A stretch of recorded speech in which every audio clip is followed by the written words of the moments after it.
350,000 people living with HIV is what we are working with. Now, again, looking at those figures, would I be right in saying that it looks as if the figures keep going up instead of down? Yes, it's fluctuating because of what I'm telling you. Some people are positive and they will come back to the hospital. They know their status already, but they will come back to the hospital to test again. And because we don't have the identity or don't have biometrics, so it is what for us to identify. Doc, I don't know where you are, but if you can reposition yourself for us, we'll be glad, because there are a few breaks on your line that is making us difficult to hear you, sir. Are we okay now? Yes, it's okay. Thank you very much, sir. So please go on. Okay. So I'm seeing that we struggle with our figures because people who are already even HIV positive will come back to the system and test again with different identity. And because we don't have the biometric, it's difficult for us to accurately identify them. But we need to wait. Yeah. So what is the plan? Going forward, what's the plan to ensure that we manage or reduce these figures, because they are quite disturbing and worrying? What's the plan? Well, I would say that we are aware that this infection is still around. We don't have cure. And once it's and chronic, a disease that cannot be set entirely, it keeps on. People acquiring them. The good news now is that we have strategies that we hope it will help us reduce the number. And one of the key is that the drugs we're taking now, the antiretroviral drugs, now it's known as that if you are on the drug for 6 months, the chance of transmitting the infection to another person reduces drastically. So if we're able to get all people who are HIV positive and put on treatment, it's a surest of reducing the infection, apart from the other measures we are taking. But would you say that we have, let's say, for example, reps who take care of children and report on children's adolescents who are having HIV? Do we have that information available? That's part of our secret. Unfortunately, we don't have a lot of data on adolescents who are HIV positive. If we look to a few of them, and this is disturbing news for us. So what is being done? If it's a disturbing news and we don't have accurate figures, we play around approximations. What are we doing about it to get it better? Oh, now we have a lot of systems that have been supported by the international organization to get accurate cleaning our data, and are now picking a lot of information at a time, so that at any point in time, one of them or two of them put together will help us to identify the patient. The best way is to get the biometric. Once you have that information, then you can escape. From here, you go to Agogo and register again, will be identified. Okay. So are we on course to get the biometric done? Well, we hope that once we get the Ghana card, once we get the Ghana card, like the health insurance card, it will be able to identify everybody. I hear you. Doc, thank you very much for your time. And that was the voice of Dr. Agyarko Poku. He is a coordinator for the Ghana Health Services for HIV/AIDS, and he threw a few lights on it. But in the studios, we have Olivia Graham, Ghana AIDS Commission Technical Coordinator for the Ashanti region, and also Professor Safo Kantanka. Now, let me start off the conversation with you, Olivia, because I hear that this 170,000 people who are living with HIV/AIDS without being on the antiretroviral drugs. This data is taken from a book called the Ghana Demographic Health Survey. Am I right? The 170 is coming from the Ghana National Estimate, National Sub HIV and AIDS estimates and projections. That's where the figure is coming from. Yeah. And so give us a bit more information about the figures. What does it say? And if you can give us a breakdown as to, for example, charismatics, Pentecostals and stuff like that, what does it really say? What does it look like? Okay. This figure came from the national estimates figure, but the 80% which we mentioned in our speech, we picked that information from the Ghana Demographic Health Survey. Yeah, like I was mentioning. And yes, and that one you see the breakdown there. It is a study that was conducted, and people were tested, and their backgrounds were taken. So it's not only the religious aspects that were looked at. We also looked at the education, where the residents, whether it's urban or rural, and then we also looked at the region, we looked at the age and marital status. So we saw that there are Pentecostals and Charismatics there. We have the Methodist, Presby, Anglican, we have the Catholic, we have the Muslim also there. No religion is also mentioned in that particular session. Are they aware of their status? I will not be able to say whether they are aware or not, because if the person is taking treatment, then the person is aware. But this study that was done, the results was not given to them. There are studies that we do is unanimous, and then the results are not linked to the individuals that. But is it a good thing? Because here we have a huge number, 170,000 people, and we're saying that they don't even know about their status themselves, because it's a survey done on, let's say, anonymity.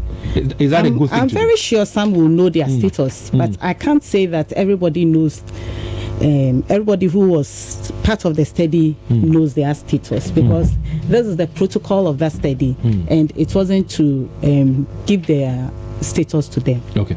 So you mentioned that you looked at the educational background, you looked at whether they live in the urban areas or the rural areas. Give us a bit more information on that very statistics or figures. Okay. So we realized that more people in the urban areas are infected than those in the rural areas. We realized that for the prevalence for the urban area, it was 2.3%, and then when we look at the rural area, it was 1.7%. So also when we look at the employment too, 1.6% for those who are not employed, and those who are in employment, it was 2.2%. What about the people who are married? They're married. I'll have to get that information. Yes, get that information. Okay. I can see the book is quite huge. Yes. So take your time and go through and let's see, because people are listening to us, they're married, and anything can be happening, then it's quite disturbing. But whilst you look for that figure to share with us, let me go to Prof. Safa Kantaka is right here with us. Prof, once again, good morning, and thank you so much for your time. Good morning. So what do you make of these figures? The fact that 80% belong to the church, they're supposed to be Christians. How does that make you feel?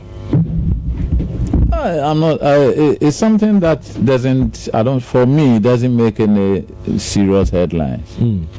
Because 70% of Ghanaians say they are Christians.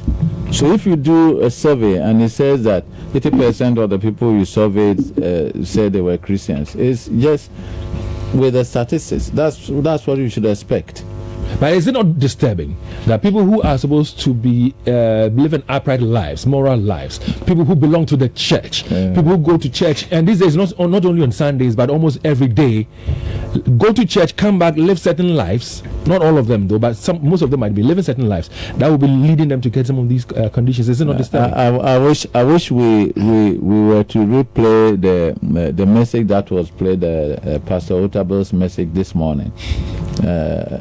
It was quite interesting, making a distinction between what you are as a Christian and what you are as a practicing Christian. And he talks about being a Christian de jure and being a Christian de facto. That is what you are and what you practice. And that there is always, in fact, the Bible tells us in Philippians chapter 2, verse 12, work out your salvation with fear and trembling. So Christians, nobody should expect that the church on earth is a perfect body. No, we are working out our salvation with fear and trembling. Though we have been saved, I'm not saying, of course, that everybody in the church is a Christian, born again, know that he has been saved and so on. That's one side of it. But even those who claim that they have been saved and they are born again Christians, we should still expect that the church is not a perfect body. Well, we're streaming live on Facebook, and so you can log on to our Facebook platform, that is LUV 99.5, and join the conversation. And of course, you can also drop questions and comments, which I reach out to those comments and questions and read them out. The Love in the Morning is brought to you by Ghana's favorite milk, that is Ideal Milk. It is now 3 Ghana cedis per. So if you want to enjoy some breakfast this morning, make sure you reach out for Ideal Milk and enjoy your breakfast. So, but would you say that the church is doing enough? The church is doing enough. I think the church is doing what it is supposed to do. In terms of practical reality, I think they say they are not on what? Antiretroviral drugs. Yeah. The ARVs. Yeah. Whilst I was a bishop, we and I think it's still going on. We had a whole budget for buying these retroviral drugs for people on HIV/AIDS, and they met in our conference room every time. They will come and they bring the budget and we'll go and pay. So we were caring for these people, and so again we must also know that HIV/AIDS transmission is not always a moral issue. There are also other aspects that get people into this kind of situation, and at least I know that my church was taking care of people who were suffering from. But in this HIV day and age, Prof, would you say that the church is focusing on the right messages that will make people live upright lives? Are you satisfied with the messages that are being preached now? Well, what I would expect that we focus on is, you see, HIV/AIDS and its prevalence is based on making people aware. I think we got into a certain situation where the fear of HIV/AIDS seemed to have gone down. And the reality of it has not been really emphasized as it should be. When it came first, everybody was afraid of it, and so on and so forth. There was a lot of announcements and on television, on the radio. Everybody was making that, and yet over a period of time, that thing seemed to have gone down. And if anything at all, what the church should be asked to be doing is to be part of this letting people know that this danger is real.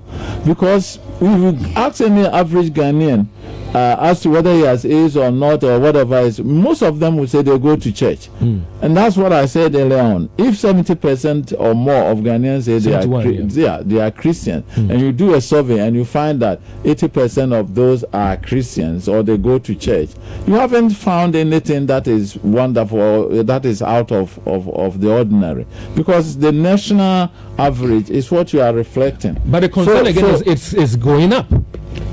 Sure.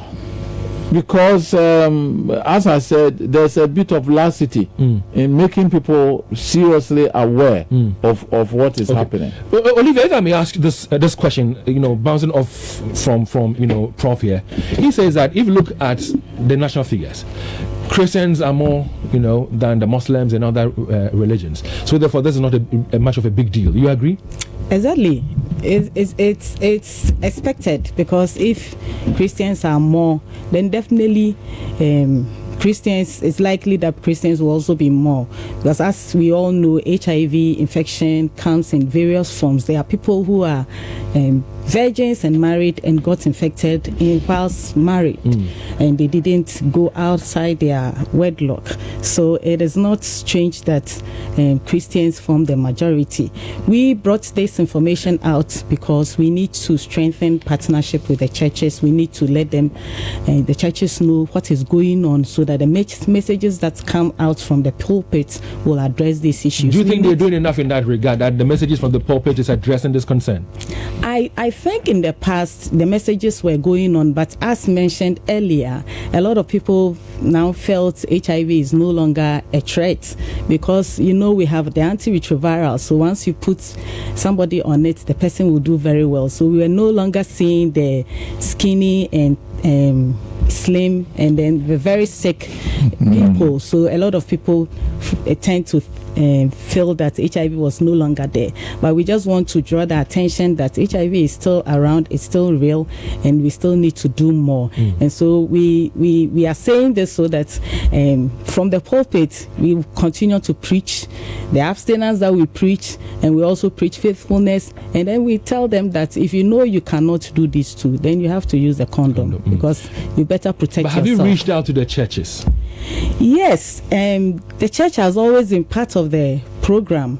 When we are doing HIV education, I remember in Ashanti region, we partnered with the Methodist Church, and then funds were given, and then they were going around to educate other churches and other the general population on HIV and AIDS. And we intend to continue this partnership. And as Prof said, the Methodist Church also last year, I remember they reached out and we went around, and then we tested a lot of people. Not only the Methodist Church, but other churches have also called on us to come to their places to do the education and also the testing. So we are working with them, and we'll continue to work with the church. But Prof, are people comfortable testing? Because, it looks like everybody wants to keep whatever to him or herself. They don't want to do any kind of testing. So when you raise it in church, do they give it the needed attention? Well, I think that will take a lot of education to convince people that you may not know, but you need to. And what I will urge, and I will encourage our pastors and so on, is that you see, these things need to be part of the sermons that we preach. Not you may have to take a time. I remember the other guy here was talking about sanitation. For example, yes, I wrote a book, Cleanliness is Next to Godliness, and I based it on Leviticus 11 to 15. So you see, there are issues that we need to tackle, because I think that the usual or normal sermons and the kind of prophecies and all those kinds of things take people away from issues that really they are confronted with. So I think that we need to move away from our normal patterns and take our health, for example, sexuality and these kinds of things, and what they lead to. If we begin to focus on these issues and, as she said, invite these people to come to our churches and speak about this reality that HIV/AIDS is not yet gone. I think I said something which I think is very, very important, that people who were thin and look so bad because they had AIDS is gone. I'm not saying it's completely gone, but we don't see it as initially it was. So we need to really partner with the church for the education and so on, rather than to create the impression that I'm not saying they are creating the impression, but everybody gets hold of it and says the church is not doing teaching the morals that it should be. I read something that Lee Kuan Yew said. He said, and I wanted to see that data, that you cannot expect people to lead moral lives when you have not provided them with certain basic amenities of life. So, for example, when you look at the Maslow's hierarchy of needs, physiological needs, things that people need to lead basic life as human beings.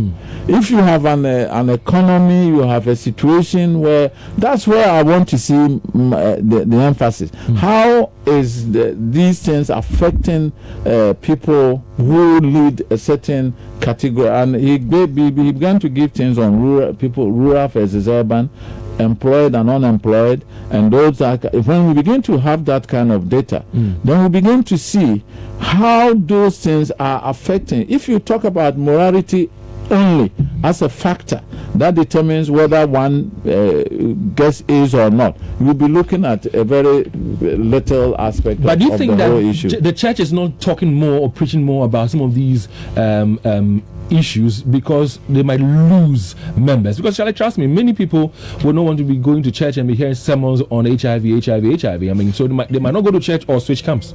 I'm told that somebody went to church and they had invited somebody to preach on some of these issues. Then the person gave the talk. After we had finished and they were closing, then the old man asked, into your bus or no? He's not familiar with that kind of thing. I think we should move away from that. Me, these days when I get on the pulpit, I'm talking about poverty. And I think that is a very, very relevant thing. And the Bible speaks about these things. When you talk about sanitation, the Bible speaks about it. Yeah. So we need to talk about this human sexuality and the kinds of things that go with it. And I think that when the church begins to look at all those issues, we'll be doing a lot of good to our people, rather than also always expecting that every moral issue belongs to the church to handle. There are so many things that impinge on people's morality. Well, let me go onto Facebook and read some of the comments there. This one is from Benjamin A. Williams. He says, AIDS is real. Beware. Good morning to Love FM. Frederick Nate says, caution to the church. Robert Mali says, good morning. Please, where can we get a copy of this report? And Ahiaka Richard says, I think this research is mischievous and in bad faith. It has a tendency of stereotyping and stigmatizing a certain group of people. You agree, Olivia? No, this is the Demographic and Health Survey. It's a survey that is done and covers a lot of sectors in the country. So I don't think it was mischievous or anything. It's a document that everybody works with in the academia, in health, everywhere. We look at the information there, and then it informs the programming. So when you see where the issues are, then you are able to address the issues properly. My concern is that Christmas is around the corner. And in the name of celebration, we do all manner of things. We drop our guards and we do crazy things. How can we use this Yuletide and do education sensitization well enough for people to get to know that, let's say, in celebrating Christmas, be mindful of what you do? This is where we also call on everybody, stakeholders, because people are everywhere. And so in the schools, in the churches, in the mosques, at social events, wherever we are, we want the education to go on. We want people to know that as well as you are enjoying yourself, remember that you need to also protect yourself. And so even if you want to engage in sex with somebody you don't know the status, then you must protect yourself. Well, have you ever heard prices going down? Certainly not. Prices always go up. Transportation, rent, electricity, you name it. But there is good news for you. Now, our favorite Ideal Milk has reduced prices to 3 Ghana cedis per. It's unbelievable, right? Well, Yatitisu Brutal. Your number one choice of milk is now more affordable than ever. So go ahead, enjoy your breakfast with your affordable Ideal Milk Natural Breakfast no papebi. Add Ideal, Ghana's favorite milk, to your beverages, your porridges, your cereals, or maybe your Gary soakings, because Yatitisu Brutal. Now, let me tell you about something that Toyota Ghana is doing. Now, does your child have a big dream of making a great change in the society? Does he or she have interest in drawing? Toyota Ghana Company Limited is giving all children who live in Ghana and are below age 16 years an opportunity to decide the future by designing their dream car today in the Toyota Dream Car Art Contest. All they have to do is to come up with imaginative and innovative ideas that will solve a personal, societal, or even global problem and draw a car to solve that problem. Now, the artwork must be done on an A3 paper and fully colored with a background. Now, the idea behind the drawing must be explained in 3 lines on an entry form available on our website, that is www.toyotaghana.com, or at any of our branch nationwide. Now, the best entries will be rewarded with amazing prizes. Come and share your unique ideas with the world and inspire us to make better cars for the world. The deadline for submission is 31st January 2020. Now, if you have any further information that you require, call 0559 202 828. Well, like we often hear people say, ho, ho, ho, it's 12 days of Christmas with Orca Decor. Now, 12 days of Orca offering you 20% discount on new section every single day until Christmas. Now, yes, that's right. Every day from the 13th of December to 24th of December, you get 20% off Orca products. Stay glued to Orca's social media pages every evening for the big reveal on what section you get 20% discount on for the following day. How exciting is that? It's great. It's really exciting. Now, we cannot wait to follow the big discount reveals as we count down the 12 days before Christmas. Look at Orca Decor at Asokwa opposite Kumasi Breweries. This Christmas, think home. As always, think Orca.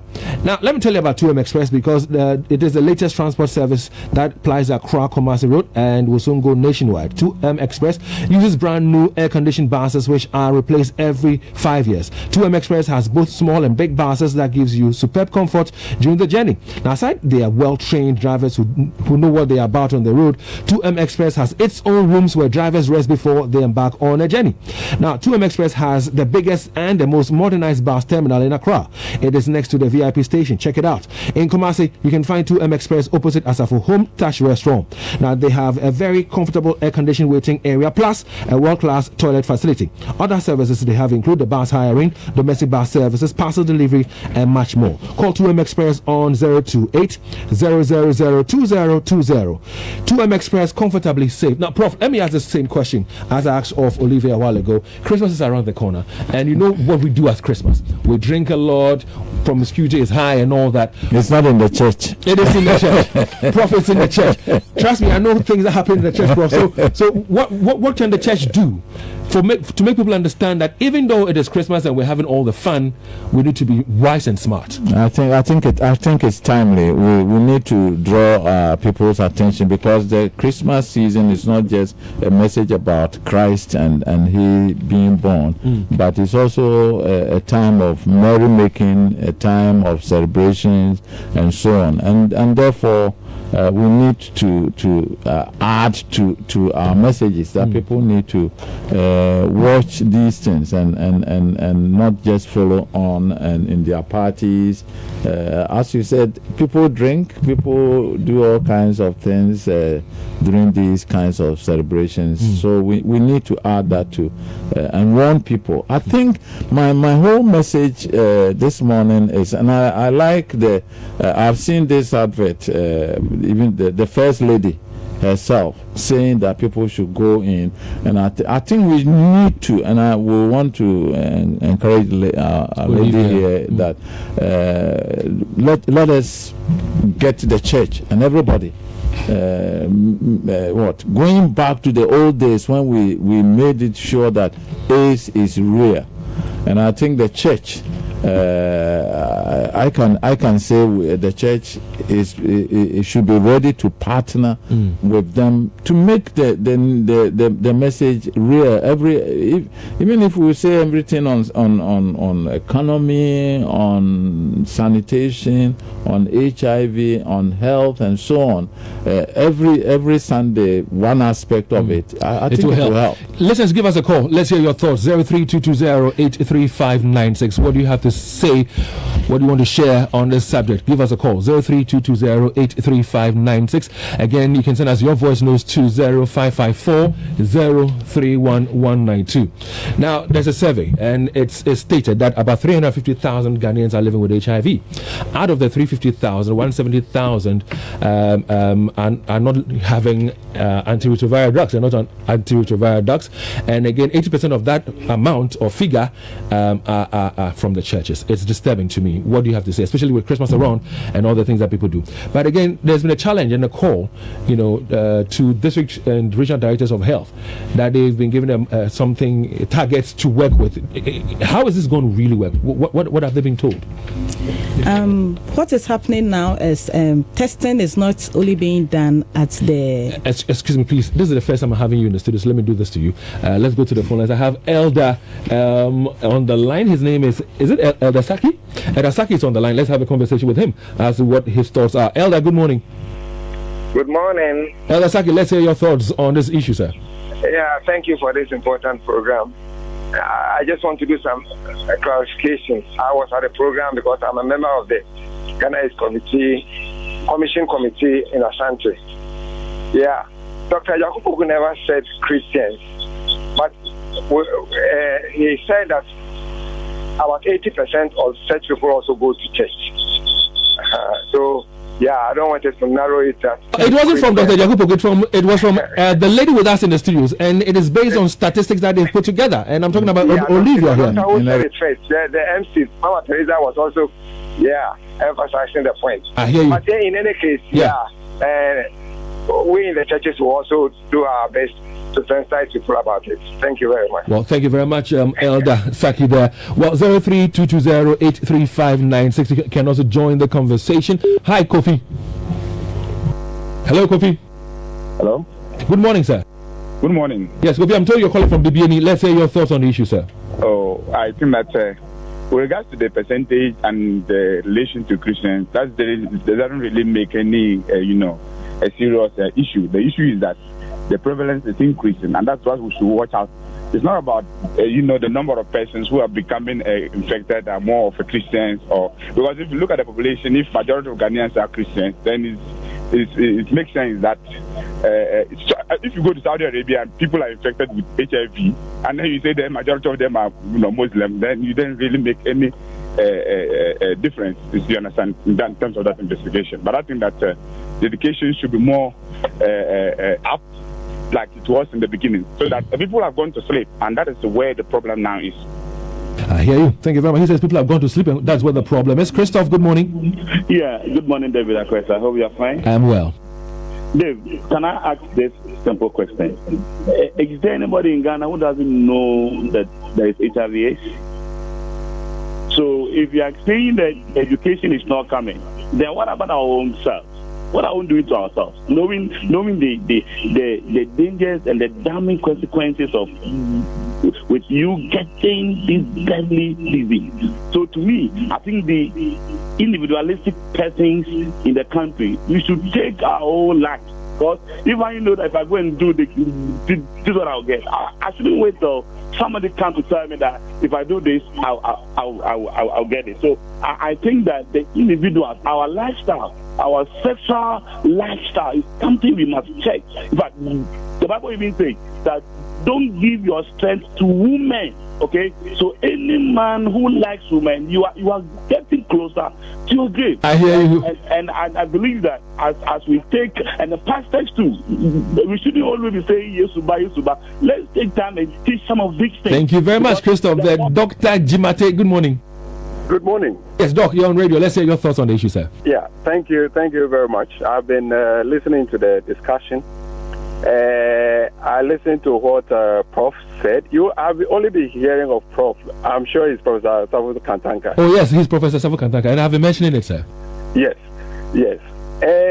I am a medical practitioner, and I'm a preacher as well. Okay. So I'm very, very interested in the subject matter. And like Prof said, yes, we have majority of Ghanaians who are, we would say they go to church. And you ask a question about the message, the content of the message. When we were in secondary school and were Scripture Union boys, when they said this one was a Scripture Union boy, in my boys' school, you know that when it was Saturday and the boys were going to the girls' schools, he was not part of those who went there. Clearly, there was a question you kept asking. The message from the pulpit has been diluted. The message is diluted. We can even say there is deviation from the purpose of the gospel. Because ideally, when people live their lives as Christians, you don't need to talk to them about AIDS to behave themselves. But we have so many things being addressed, but the issue of morality, holiness, righteousness, living as the New Testament Christian is supposed to live, has become a side issue. You ask a question that people said, okay, if you preach the message, some people will stop coming to church. That is a fact. That is a fact. Doc, I hear you. Yeah. Forgive me. Time is not really on our side. It's not a friend right now. I'm okay. Thank you very much. Let me speak to Reverend Jemfi. Good morning. Good morning, sir. Yes, Reverend Jemfi, you're on radio. I would like to ask you, what are you doing about people who sell food outside the house? Because most of them have AIDS, but they cook for people to buy. What are you doing about them? Well, we'll try and see whether we can get you a response. Thank you very much. Paul, good morning. Hello, Paul. Hello, Paul. Hello. Yes, Paul, good morning. Morning. How are you? I'm very well, Paul. Let's hear you. You see, the gospel message have changed you.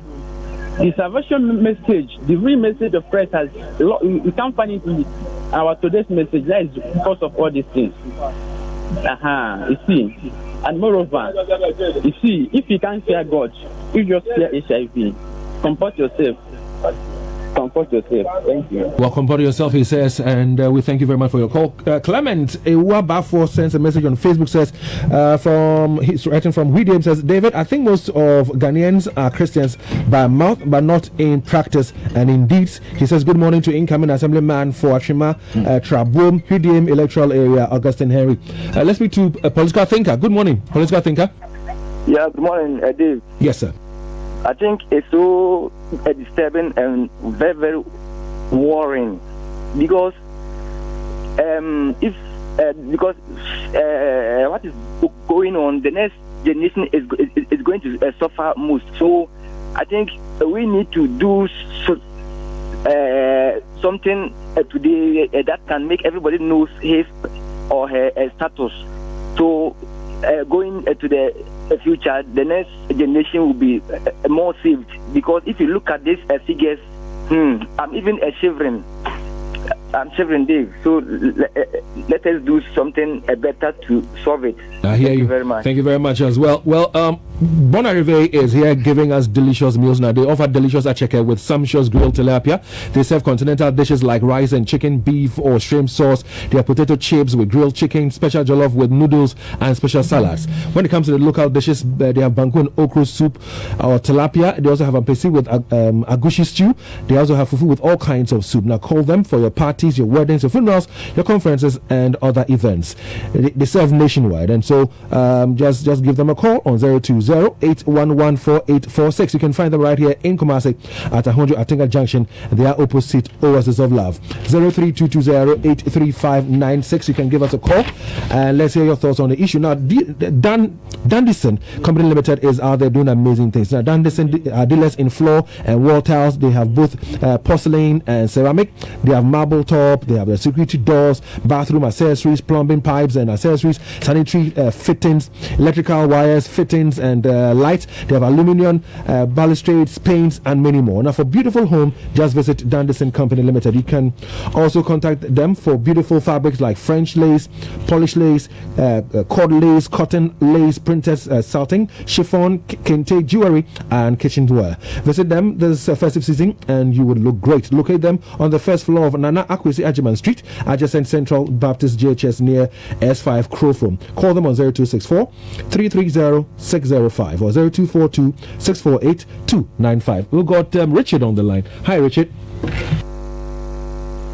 Hello, Richard. Yeah, good morning. Good morning, Richard. Let's hear your thoughts on the issue, sir. Please, I want to find out from the woman that the aim of the research is it to know which of the religious body in Ghana is leading in HIV or what? Because coming out with such information is very bad, stigmatizing a certain group of people. It's a stereotyping research. Oh, come on. I hear you. We'll get you the response. We'll get you the response, Richard. I want to know the aim of the research. All right. She would respond to that one. They were able to get the sample frame because coming out of that information is unethical in research. Well, thank you very much for your call. Thank you very much. We'll get your response. Sami, good morning. Yeah, good morning, Dave. How are you? I'm very well, Sami. Thanks for asking. Good. I think it's about time that Christians shouldn't argue about all these things. There are people that are telling serious Christians, born-again Christians, we all go to church. We are all one. We have diluted the message. Prosperity, witches, praying, all these things. This is the result.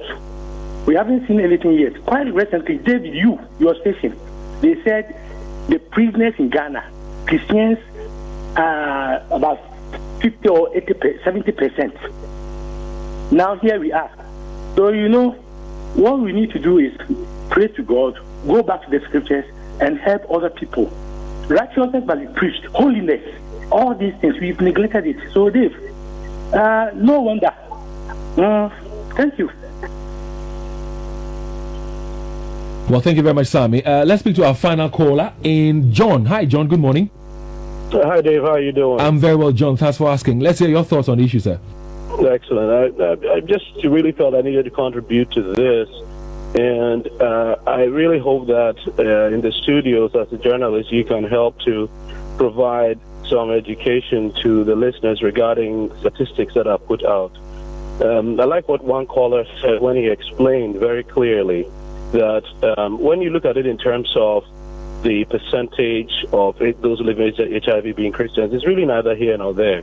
Because if you come to Ghana and you put out a statistic like majority of people in Ghana happen to be black, or majority of blacks in Ghana happen to have HIV, and nobody's going to pay attention to that because majority of people in Ghana are black, and so if majority of those living with HIV are black, it's neither here nor there. So I feel that it's one of those which we refer to as a nonsense statistic and really should not be discussed at all. But John, if I may, John, explain to you, yeah, because this is an area where I practice. Okay. And I'm saying this because if it is to be presented in terms of looking at whether there's a difference between religions in terms of HIV/AIDS prevalence, then it needs to be standardized. And this goes beyond what you put in the public domain or needs to be explained further. So I think we need to be careful of some of these statistics because they don't present the true picture. Again, I'm not here defending Christians and this kind of things. I'm a pastor myself, and I know what goes on in churches. But I'm just concerned about statistics being put out there and the right explanation is not being assigned to them. But again, if the figures keep going up, it's a worrying situation, isn't it? It is generally worrying. This is very clear. The HIV issue in Ghana, the prevalence has been going up. The education has not been as strong as it used to. These issues are very, very clear. The church needs to do better. There are many issues in church. This is very clear. But the only reason I called in was really to point out the fact that in explaining statistics, it needs to be done in such a way that people are able to understand what the facts are. Because you see, you can twist statistics in any way, which may be the truth. But if it's not presented holistically, one may run away with one section of the truth and generalize that to everything, which would not be accurate. John, thank you very much for listening and, of course, for calling. We appreciate it. Let's bring to our listeners now a few of the voice notes that has come through, starting with this very one. Erastus, good morning to you and your cherished listeners. Erastus, I think it is very, very important for us to know the mode through which these people contracted the virus. If it is true and unprotected illegal sex, then I'm sorry, why should they blame the church for that? People should take responsibility for whatever they do. The church, even though has lost its core essence of salvation these days, majority of them have tended to be business ventures, yet none of them preach to encourage people to engage in illegal sex. Well, that's one of the voice notes that came through. We have a couple more. Okay, so I'm told that we don't have too much time, so we just need to wrap up. But a few people are asking the essence or the purpose for this research that you guys put together. Olivia, how do you respond to that? Okay, this, as I mentioned earlier, is the Ghana Demographic and Health Survey. And it's a survey that cuts across a lot of health issues in the country. And it is basically to help inform policies. If you know what is happening in the country, then you will know which policies you need to formulate and which policies you need to implement. So it is not to stigmatize anybody. And we must all also know that HIV is a thing that affects everybody. It is not about them. It is not about it affects some people and doesn't affect some people. HIV is able to affect the old, the young, the youth, and everybody, whether you are religious or not. HIV affects you. And somebody mentioned food, that we should watch those who sell food. You cannot get infected through that medium. If somebody is HIV positive and cooks and sells and you buy and you eat, you are not going to get the infection through that route. The main mode of transmission is sex. That is 80%. We have people living with HIV. 80% of them got infected through sex. 15% is through mother to child transmission. That is, if a woman is pregnant and is infected, then the woman can pass the virus on to the baby whilst in the womb during delivery or breastfeeding. And then 5% is through sharps, blade cutting somebody, needle sticks, and maybe blood transfusion. So we also have to watch in the marketplace the caliber, people going around with sharps, doing people's nails and the rest. We have to watch all these things. Well, let me tell you about Lechego Savings and Loans. Now, did you know that AFB Ghana has rebranded to Lechego Savings and Loans to offer new opportunities and more advanced financial solutions like salaried worker loans, individual and corporate investments? Did you also know that we have been ranked the 24th top performing company on the Ghana Club 100 rankings, 18th edition? Well, this great achievement has been made possible through the support of over 2 million customers across the country. So we say a very big thank you to all of you. Visit our branches at Asafo opposite the SNIT office and Bantama in the Silvercrest building to improve your life. Call us on 0570 949 016 or 0573 338814. Lechego, let's improve life. And they were a sponsor of the News at 6. Prof, so as we wrap up, Professor Safo Kantanka, what would you want to leave us with? What message do you think you can leave us without ringing a bell in our minds all the time to be doing the right things? Well, I think what we have been discussing this morning is the typical Ghanaian way of shelving really the issues and putting it in such a way that we argue about it and then we don't do anything. When you make a thing, MPP, NDC, that's a good way of not doing anything about it. So when you target such a serious issue and say, it's a Christian thing and so on, we come and argue and then we go away. So I don't think that is the he said it was a demographic survey. So they put up a demographic survey. These are the factors that are affecting things. And then we pick on what we want, and then we argue about it. We discuss. And I'm happy that you've advised as to what can be done by the churches as well. What can be done is that how can the churches help to make retroviral drugs and so on available to people who are suffering from it? As the Methodist Church, we have been doing. Secondly, stigmatization. It's a serious issue, and that will affect whether people will go in for free testing or not. Because if he gets to know, and somebody gets to know, and then they start spreading the message, so the church must begin to make sure. Because we used to preach that this is punishment from God. And that hell has broken loose. Now we know God has helped people to find the drugs, and we should begin to change the way we look at some of these things, and then we should look at what other factors are contributing to the prevalence of the condition. If once we get to know these other factors and emphasize on, then we'll be able to help. Thank you very much, Professor Safo Kantanka, and of course you, Olivia, as well. Well, let me share this other information with you before I take leave of you. And are you ready? Because Frital is on a search to unearth great talents in cooking, and it is on a mission to make dreams come true. Frital Enriching Lives competition is the biggest TV reality cooking show. Now, the winner of this exciting TV reality show gets a life-changing award of 100,000 Ghana cedis business investment. Yes, 100,000 Ghana cedis investment for the business. Make a date with us every Saturday from November 16th, so it's already begun. It's on between 6 p.m. and 7 p.m. only on the Joy Prime channel.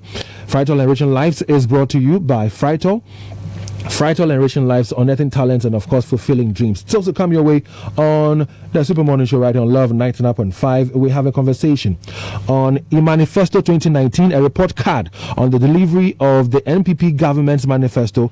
Imani scores Akufo-Addo's government 48.78% for the 2016 manifesto achievements. That comes up your way in a bit. Of course, there's another conversation on the Scars of the Revolution conversation coming up your way, and that Scars of the Revolution will be shown on TV this evening at 8. This has been Love in the Morning. Many thanks to you, Nana Yaojima. My name is David Akwete. Stick and stay with us. We've got more for you right here on radio.